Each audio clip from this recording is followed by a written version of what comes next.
So therefore, when you go to the doctor, you show your insurance card rather than your Medicare card. That way the doctor will know to send the bill over to the insurance company rather than to just the Medicare. Now the second choice under Part C is a PPO, Preferred Provider Organization. A good example of that would be Blue Cross. Now with a PPO, you have the network of providers that they would like for you to go to. However, you do have the option to use a doctor that is not contracted or on the list of providers for that particular company. So you do have a little bit more freedom there. There's no referrals needed if you wanted to go see a specialist on a PPO. And you're not restricted to as many, the restrictions aren't as hard as far as the facilities go. Again, you can go in network or use a facility that's not in the network. So you do have a little bit more freedom there with the PPO. Now, the third option under Medicare Advantage plans is a private fee-for-service, or PFFS. Now, this is a relatively new plan to the Medicare arena, if you will. This plan does not require any, there's no list of doctors. There's no referrals needed. There's no restriction on facilities. The only requirement is that the doctor does accept the private fee-for-service plan. Now, currently in California, Humana is only offering that private fee-for-service plan. We don't have an HMO or a PPO available in California just yet. So those are basically options under Medicare Advantage. You may have heard that term before. Now, there's a whole separate plan available called a Medicare Supplemental Plan. Has anyone heard that term before? Medicare Supplement or Medigap? With the Medicare Supplement plans, you keep your benefits with Medicare. So at that point, you would go to the doctor, you would show your Medicare card, the doctor would send the bill to Medicare. If there's any remaining balance, then that remaining balance would go to your supplement for payment. While the supplement, there's no co-payments when you go to the doctor, there's no deductibles for co-insurances for hospitalization. The only thing about the supplements is they do not include the Part D prescription coverage. So under Part C with the Medicare Advantage plans, they have Part D included. So you have basically A, B, and D all in one plan. So there's different companies offer different plans out there, and that's basically the gist of the Medicare changes in your choices.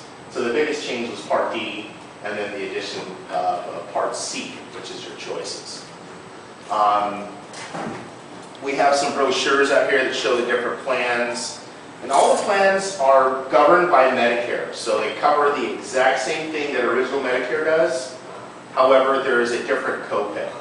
For instance, with Part B of Medicare, Medicare will pay 80% of the bill, and the client would be responsible for 20%. On the Medicare Advantage plans, you would pay a copay when you see the doctor, $50, $10, whatever it might be. So no matter what plan you go on, you will always have original Medicare, and they will always take out that $96.40 for Part B. So some folks were under the impression if they sign up on a Medicare Advantage plan that they would not have to continue to pay that $96. Medicare is going to be taking that out of the Social Security check regardless of what plan you go. That's right, and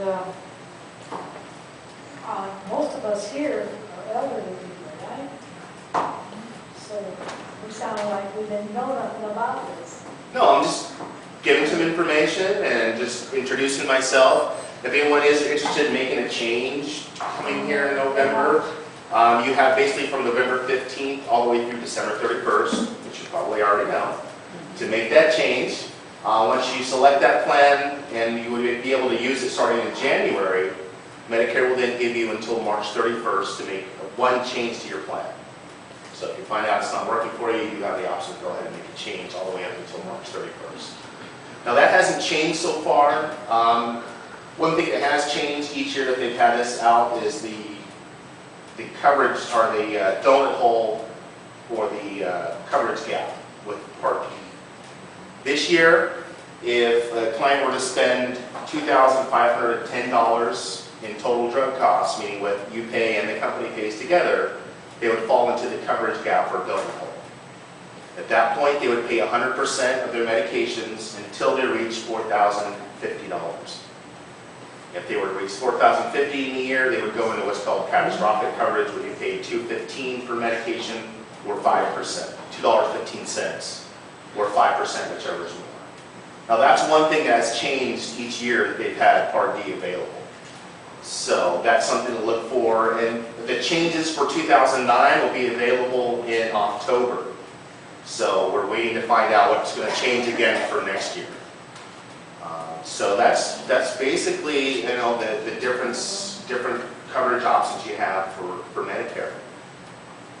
Any questions?